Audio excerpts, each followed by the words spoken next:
What's up, everybody? Welcome to St. Pete with the Heat. We are in the northeast side of the city, and on today's video, I'm going to be giving you a tour of St. Petersburg, Florida. We just ate at El Cap. Very nice, kind of American diners type burger joint. It was really good.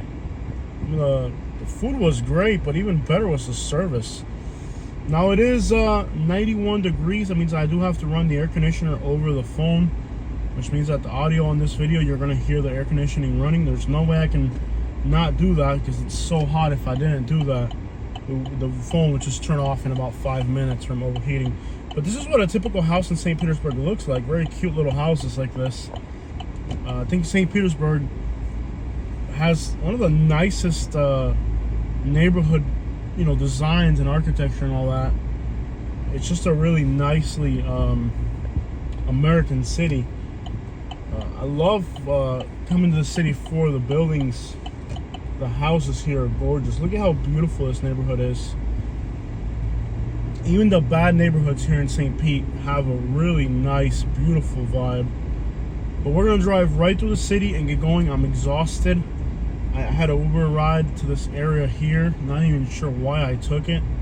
I even had a chance to get out of the Uber ride, and I didn't get out of it. I should have got out of it. It wasn't really worth it. But I guess it's worth it for you guys because you guys get a video of St. Pete today. Otherwise, I don't even see the purpose. Now, if I had more energy, I could have done a lot today, but I really don't have any energy left. I'm just exhausted, guys. Just really tired. And Katie didn't even go to work today. Katie called off of work today. She couldn't get up out of the bed in the morning. We have just been burnt out, both of us. And it's 1 in the afternoon, but I'm ready to head out myself. Did a bird just poop on my car? No, you didn't. Oh, Papa, you crazy. But this is the beautiful city of St. Petersburg. We're on the nicer side of town. St. Petersburg wasn't the greatest city in Florida many years back of the large cities, but it's starting to work its way towards the top.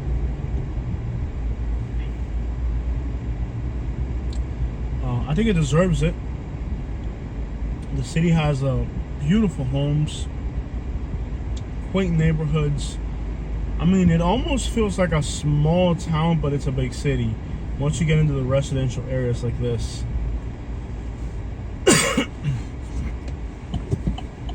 The problem St. Pete always had is that it's always had a higher crime rate than other Florida cities, but that has been changing considerably over the last few years, and now St. Petersburg is safer than Tampa, safer than Miami, safer than Jacksonville for a fact, safer than Orlando, making it one of the possibly the safest large city in Florida.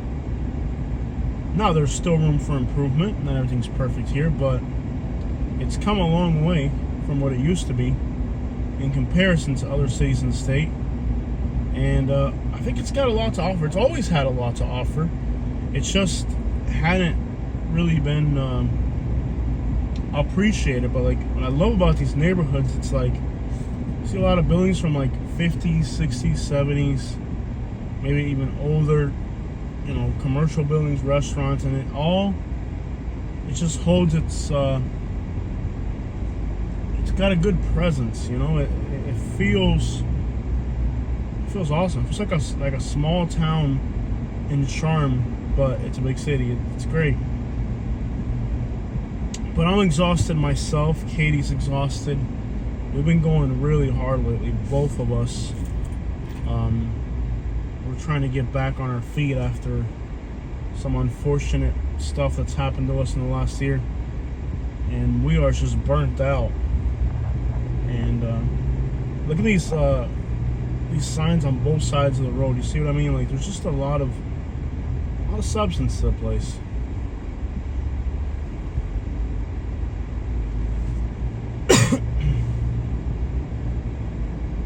Some homelessness. I've picked up people Uber driving around this area a while back. Last time I did Uber driving here, wasn't all that great.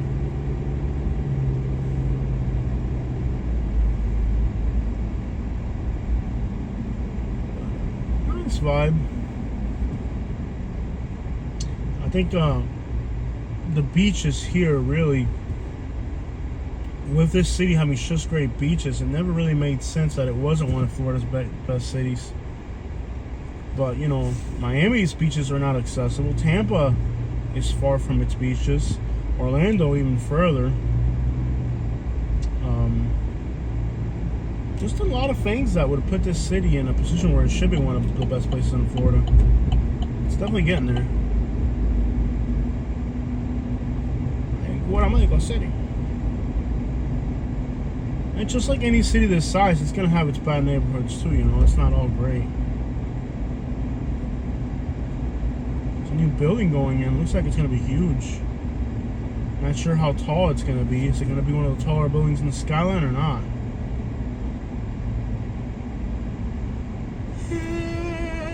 I feel like if you're building a building downtown, it needs to always be the tallest building.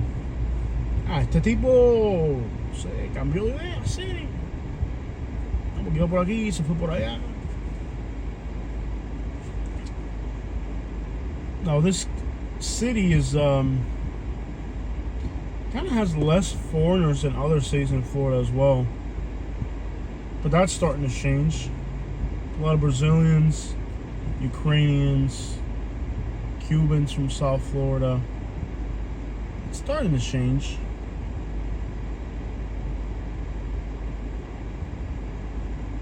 Starting to get a little bit more diversity. A lot of Mexicans in other parts of the metro area. I think there's always been Jamaicans here. Not too many Haitians though. At least that I've noticed. It's a great city, it really is.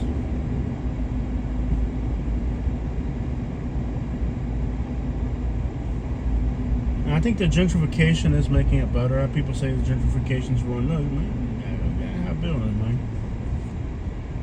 New building going in right here. I'm thinking it might be the tallest building in the city. I'm not sure. If anybody knows what the overall height of that building is going to be, it'd be interesting to know that.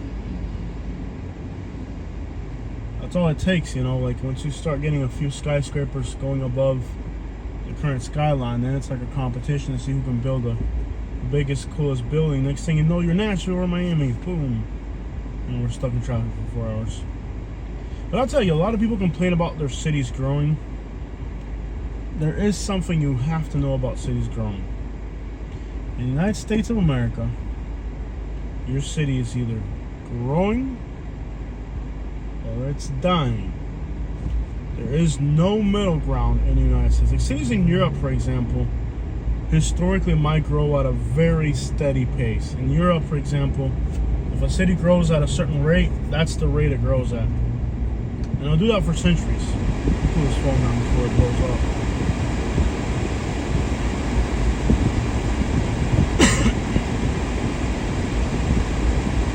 Phone's still getting hot.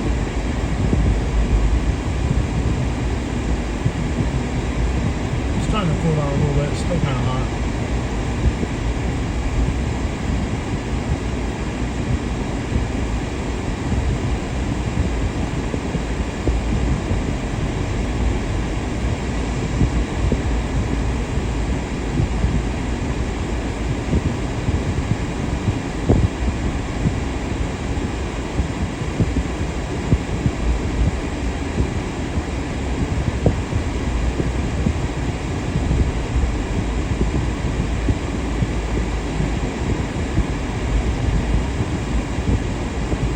Can't believe how hot it is. Even with the air conditioner, I can't keep the phone from overheating. It might overheat and shut off on us. If the video just cuts off randomly, you know what happened. It's hot. It's 91, 94 now. Ese tipo atravesado en medio de la calle con ese cacharro peste a pata metido en medio. No es fácil, man. Es fácil, man. But like in Europe, for example, cities' populations grow steadily, century after century even. Okay? Look at the population of European cities. They grow slowly and steadily. Well, this ain't Europe. This is the United States of America. Here, cities have sudden population changes to where a city could one decade grow 20%, the next decade it could lose 5%, and they can grow again. And it's an accordion in the United States. It's always moving, okay? This girl's taking pictures. Yeah, she's taking pictures. All right. But in the United States, cities lose or grow population very quickly. And that in itself means that in the United States, your city is either growing or it's dying. Now, I know a lot of you guys like to complain about tourists moving to your city and all the traffic congestion and gentrification.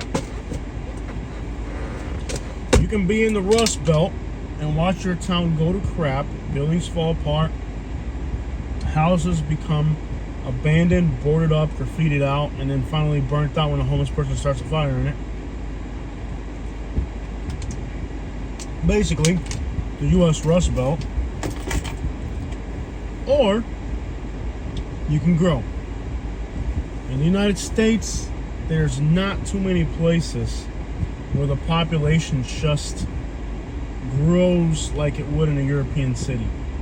That simply does not exist here. So to all the people that complain about the tourists and the traffic and I wish they all go back to where they came from, that's not how America works. That might be how Europe works. In the United States, if you're not growing, you're dying. Because people who have money invest their money where there's growth. And they retract their money from where it's dying. Therefore, the American capitalistic system of economy ensures that a place cannot just grow naturally and steadily.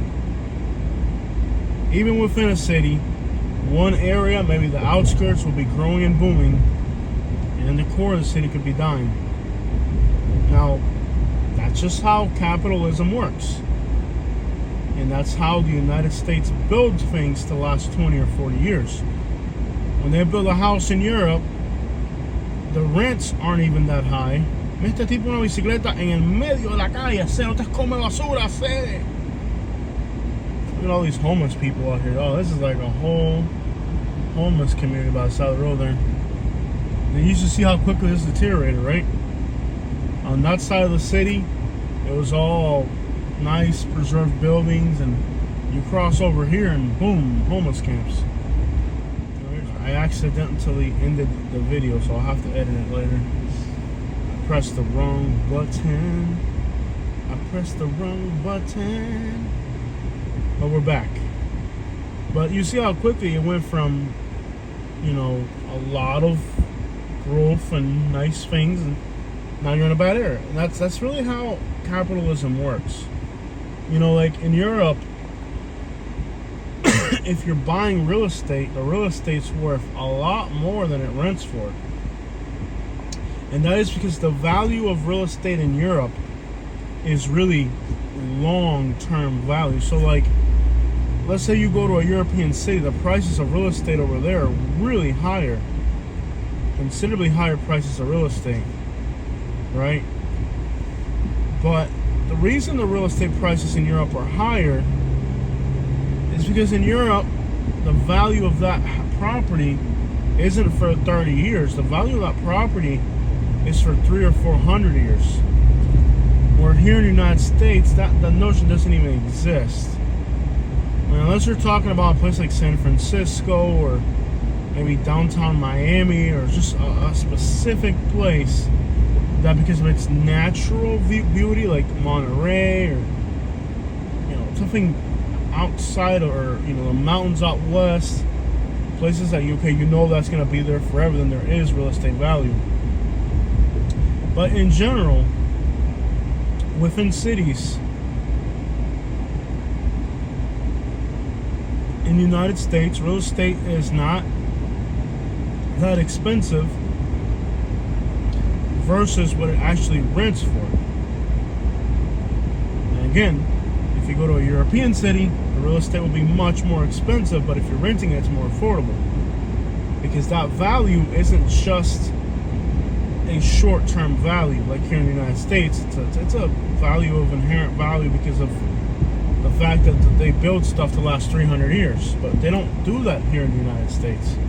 Here in the United States, they build houses out of OSB plywood. That stuff in 10 years is starting to get eaten by freaking termites and stuff. And in 30 to 40 years, it's a bad neighborhood. So like, you buy a house today in the United States in a nice neighborhood, and by the time you finish paying that house off with a 30-year mortgage, it might be a nice suburb today when you bought it, but when you finish paying off that house, it'll be a bad neighborhood. So the value is never the property. The house is never worth anything. And now you can see here they're building on both sides of the road. There's abandoned shopping plazas and stuff. All this is eventually going to become one giant gentrified area. There's no doubt about it. So you're seeing here in St. Pete, in this little area, like here you see all these giant abandoned malls and stuff. They're going to tear all that down and put in something of more real estate value. In fact, even here in the United States, there's an even bigger problem, which is artificial inflation of real estate by building so much that the real estate values appreciate falsely. And that's kind of a weird thing about the United States. It's like a artificial insemination of prices down there. I tell you what, they're just inseminating everything down there. They're inseminating everything. You're inseminating your wife, your grandma, your real estate price. Everything's getting inseminated down there.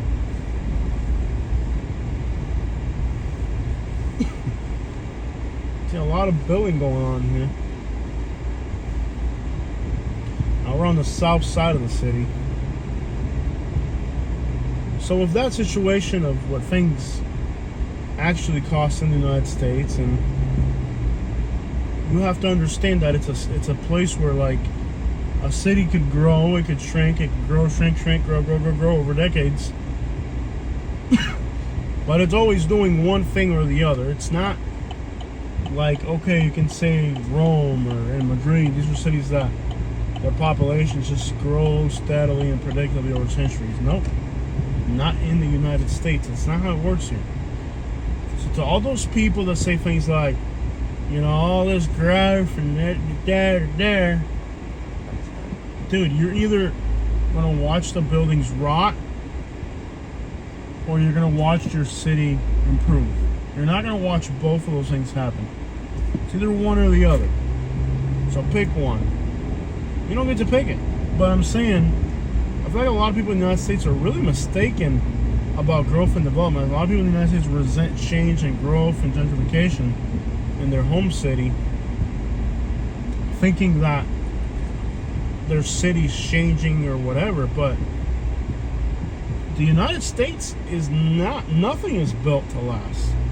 So if you live in a country where things are built to last 20 or 30 years, because in 20 or 30 years everything changes and then they might have to demolish it and build it again.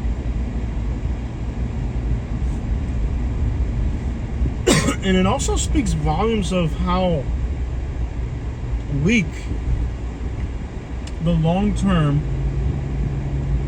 and inherent value of the United States economy is, because if your economy is solely based on the notion of producing things by building in bad quality so that you're always building and thus you have a GDP based off of growth, but that growth is not exactly linked to prosperity, it's linked into the fact that what you built 20 years ago is not usable anymore because it's a bad area or it just degraded so badly. I mean, it's kind of like the new money swallows up the old money. Every 10 or 20 years, you have to rebuild yourself, rebrand yourself, because the old, there's just no value left in the old. And that's how the United States works, but I don't think a lot of people here in the United States really understand that their cities, their communities that they live in, they weren't built to last 400 years. I feel like a lot of people somehow thought that the cities and communities that they live in Florida were places that were gonna last forever, or anywhere in the United States. Really, like these are things that like they thought they were gonna grow old in their little town that would never change. It was never gonna be the same, and they want everything to stay exactly the same. If that's what you're looking for, try Italy maybe or something, but you're not gonna get that in the United States. It's not the way this country was designed. It's not the way it's built. I mean, everything in the United States is disposable. Your house, your car, you are disposable. These big corporations will use you for 20 or 30 years. And when you're no longer useful to them, when they can't exploit you anymore, they fire you. And you might have thought, well, when they let me go, you know, I'll have a pension or... No, they'll fire you. They don't give a crap. They'll fire you. I've seen people in the United States that have worked 20, 30 years for a company, even longer. Devote their whole lives to a company. And then all of a sudden, after devoting their entire life to a company, they get fired. Laid off. And then they wonder, I gave this company my whole life, and this is how they treat me? Or, but is it a surprise to you that that's how it works? Right now in the United States, big corporation and big corporate greed is taking a larger toll on humans than ever. They absolutely do not care about humans, and a lot of times we might think that, you know, you can get lawyers to protect you. That doesn't exist. No lawyers to protect you. There's no police to protect you. There's no nothing. Literally, corporations are looking at people the same way we look at houses and cars. Once you got too many miles on you, you're no longer an asset, you're a liability. You have to go. You know? And too many people, and I think the United States, have given their lives for a company, you know, and once they realize, like, you can't walk anymore, you're starting to walk with a limp. Let's go ahead and put him in a meat grinder. He's not good. He's not good for anything else anymore. The only thing he's good for at this point is feeding the beast. Sad to say it. And what's really sad about people like that is, like, people that actually fall for that are the same types of people that are loyal. Ooh, look at that Black Impala SS. They're loyal to corporations. It's like, I run into these people all the time, and I always wonder, like, do you realize you're a minimum wage worker? They're not even paying you decently. Because there's always, like, that person who, and it could be you watching today's video, and that's okay. I just want to show you a different way of thinking, because I see people that are loyal to corporations that they work for, and those corporations aren't treating you right. They're not paying you right, and they don't. You're nothing to them. But, like, I've seen people, like, if they work at a Wendy's, they won't eat a McDonald's because it's a competition. You know, they're loyal to these brands that are just exploiting, using you.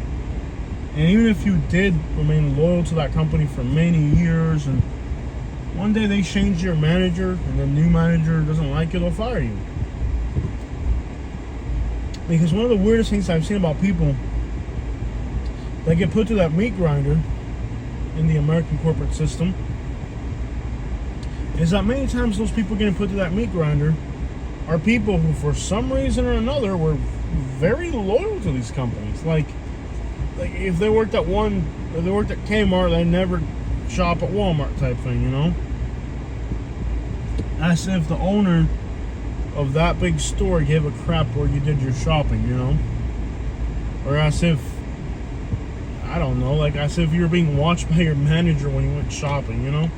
Whatever the deal, I always found that interesting how people are so loyal to these companies they work for.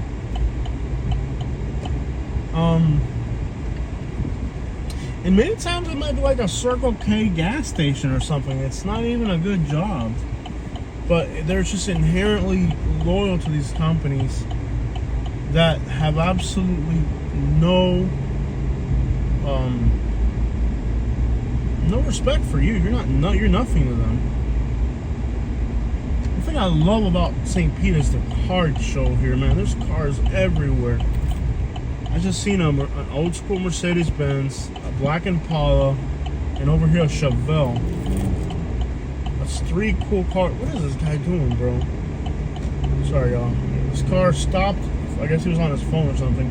He stopped on the turning lane. Now when I went, he went. And then when he went so fast he almost ran up into me. Now he's behind me, but he's on his phone again, so now he's taking up both lanes. I can say como basura, saying. And it's weird, like when I see these people like are loyal to like a mediocre job, you know, a fast food job. They're loyal to the company. Okay, you're loyal to a company that, even if they did, by the way, the company's never going to make you a manager, and even if they did, when they see you start limping, you're done. Larry started limping, let's put him in a meat grinder. Man, he walked good for 30 years, but he can't walk good anymore. Oh, the only thing we can do now with him is put him in the meat grinder. It's a shame he can't walk good anymore. Let's throw him a pizza party when he leaves. Este tipo se me va a atravesar, bro. Un cacharro y un perro se acá por la ventana. Me da un trastazo al perro por la cabeza del carro. No va a ser agitado. But I guess those people don't really understand how America works. Like they're afraid of change. They hate people that move into their community. America is never like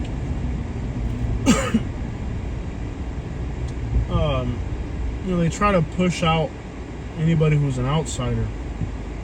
You know, somebody moves into your community, they force them out, treat them bad because they're not from there. But little do they know that the towns where the population stays stagnant are the first towns that Main Street has abandoned buildings on. You know? That's the way I mean, I've traveled and I see things, and one thing that I've noticed about the United States, excuse me, is that which direction is your town heading in?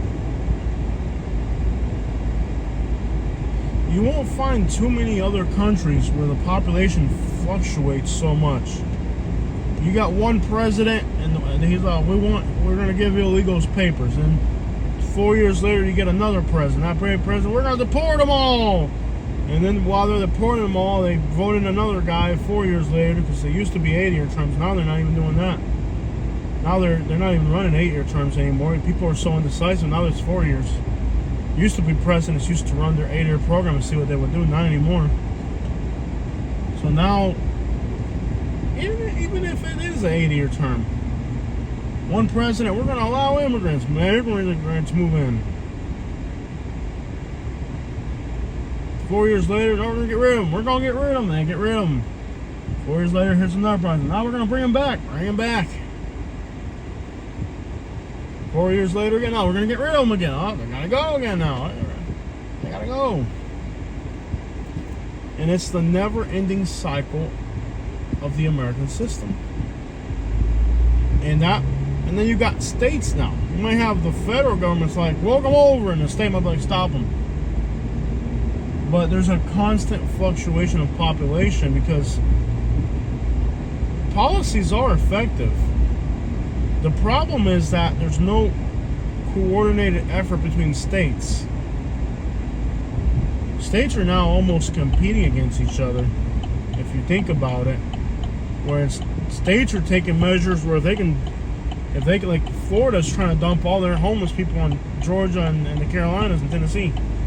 And California dumped all their problems on Nevada and New Mexico. And Arizona dumped all their problems in New Mexico. And the whole country's dumped their garbage in Alabama. And like that, you know, like you have a situation now where even on a state level, policies are effective. And they do make people move around. And, you know, like states like Florida and California and Washington that are up on the come up are pushing all their garbage into other states. And the end result is that states have to counteract that. And you just have a never-ending cycle of new policies and new measures. Sometimes they need immigrants, and then they bring them in. They change the president, bring them out, change the president again, bring them back in, and all that contributes to. The same thing happens with interest rates. All these different interest rates, population growths, conflicts. A conflict starts halfway around the world, and you get people here in the United States now from that conflict. Conflicts is another thing that drives population growth. Change of regimes in other countries. So you got a country that's stable, and all of a sudden that country becomes a crapper. Look at Ecuador. For a while, Ecuador was a great place to be. Went to crap quickly.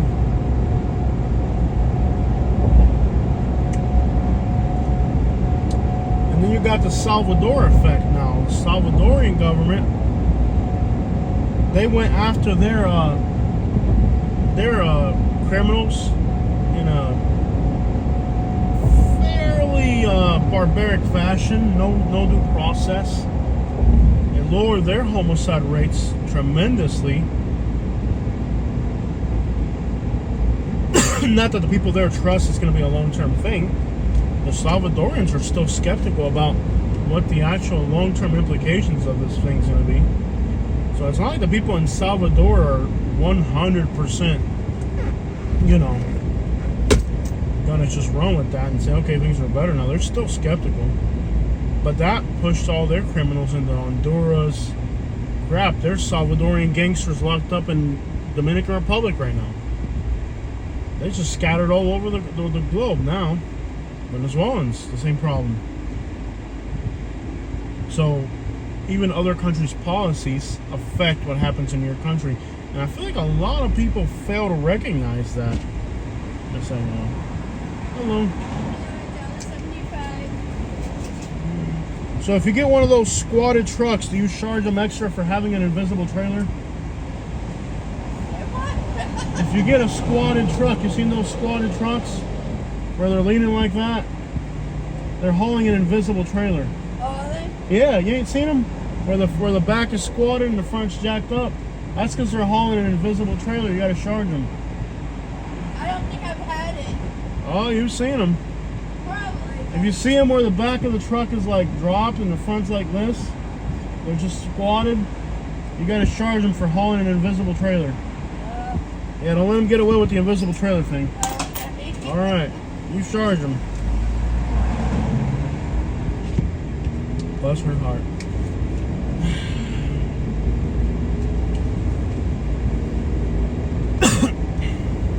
That's how America works.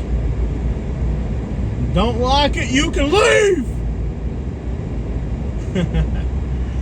But it's bless their hearts, you know, like they don't really recognize, understand how things work. It's like you got all these people that don't understand. They're like, the current president, no, dude. Okay, interest rates, global. Inflation, global.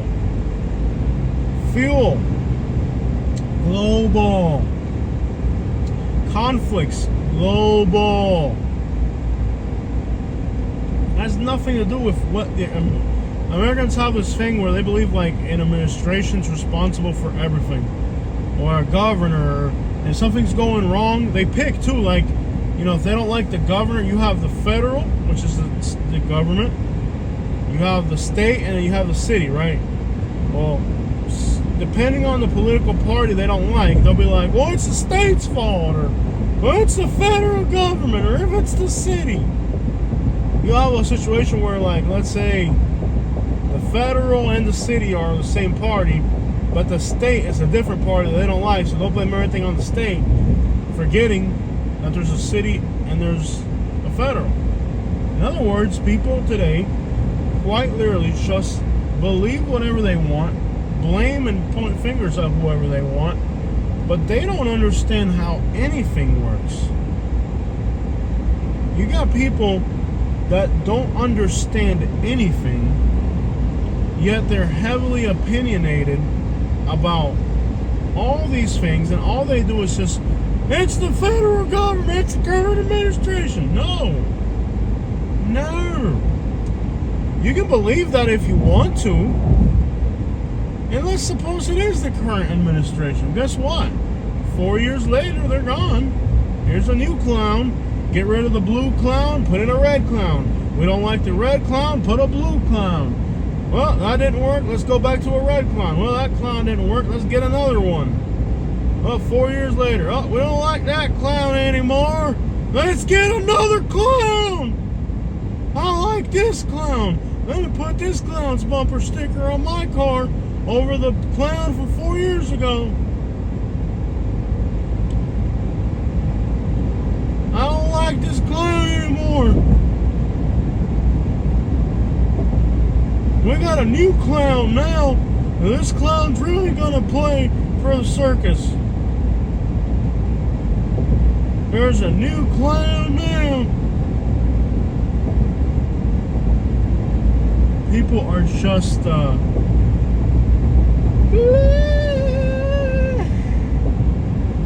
an old Spanish quote, el peor ciego es el que no quiere ver. The worst blind person is the blind person that doesn't want to see. Because in all practicality, you can literally show these people how things work, explain it to them, and their heads are so far up their rectal cavity that even if you explain things to them, they still don't get them. No hay peor ciego que el que no quiere ver. There isn't a worse blind person than the blind person that doesn't want to see. I don't want to see it. Don't show me that, Jose. I don't want to see it. Don't show me that. I don't want to see it.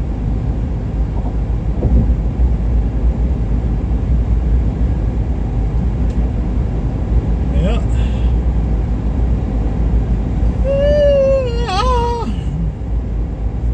Yeah.